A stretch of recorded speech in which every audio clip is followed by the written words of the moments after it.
Are you in a prison season, waiting, being refined, wondering if you have been forgotten? Yahweh uses dreams to give direction. Dreams can reveal future events or spiritual realities. He may warn of physical or spiritual danger through dreams. Dreams can affirm a calling, a word, or a decision, reinforcing what he has spoken. Not every dream is from Yahweh. Some can come from the soul or even the enemy. Dreams must be tested. They must align with Scripture and Yahweh's character. Relying only on dreams without discernment can lead to deception or pride. Misinterpreting a dream or acting prematurely can create confusion instead of clarity. So while dreams can be a blessing, a supernatural insight into Yahweh's plan, they must always be approached with prayer, humility, and spiritual discernment. I'm Dr. Ray, and welcome to another powerful session of Hosea International Speaks. Today, we're diving into Genesis chapter 41, a chapter that reminds us that no matter how long the wait, Yahweh's timing is never late. Joseph has spent some 13 years in slavery and prison, forgotten by men, but not forgotten by Yahweh. In this chapter, the dreamer finally sees his dream become destiny. Genesis 41 opens with Pharaoh troubled by two dreams. First, the 7 fat cows, which had been devoured by 7 thin ones, and then 7 full ears of grain swallowed up by 7 thin, scorched ears. Note now, none of Pharaoh's magicians or wise men can interpret the dream. Then, when the butler finally remembers, Joseph, a light bulb just went off in his head. After 2 years, his memory is jogged. Delay doesn't mean denied. Sometimes people forget you, but Yahweh never does. It wasn't time for Joseph to be remembered until Pharaoh had a problem only Joseph could solve. Yahweh knows how to align your calling with someone else's crisis. So Joseph is brought quickly from the dungeon, shaved, cleaned, showered, and probably find those fine clothes put on him and presented before Pharaoh. Once in his presence, Pharaoh lays out the dreams and Joseph immediately redirects credit. It is not in me. God will give Pharaoh an answer of peace. Notice that when Yahweh's answers come to rough things, he brings it with peace. Right here, we see the humility of a man who's been refined. Joseph has gone from remember me to it's not about me. Joseph explains the dreams are one message. 7 years of abundance followed by 7 years of famine.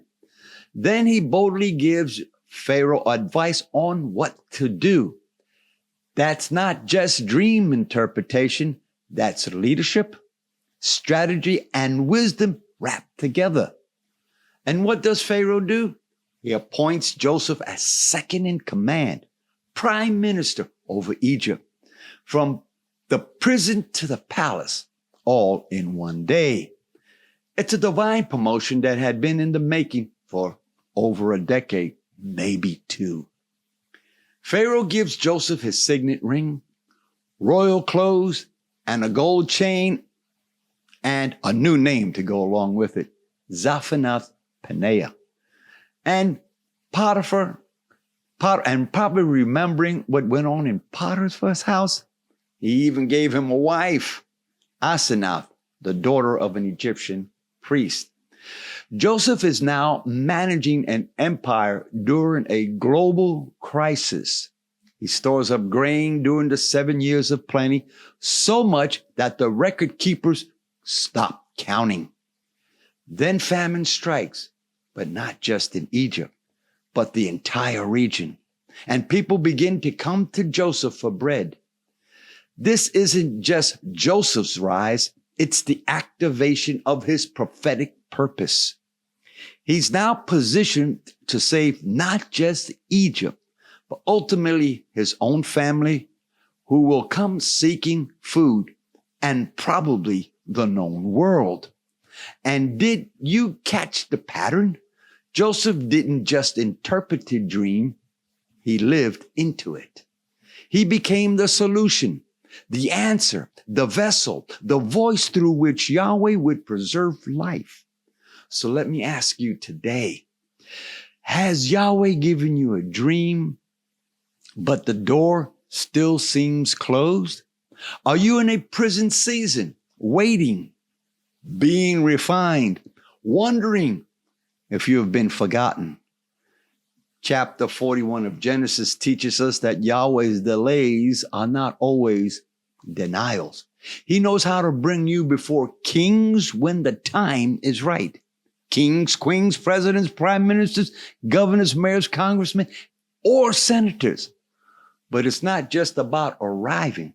It's about being ready when you do.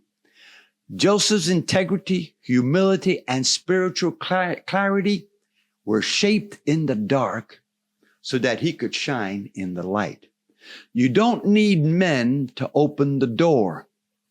When your moment comes, Yahweh will do it suddenly. Just like Joseph, you'll go from obscurity to influence in a single divine moment.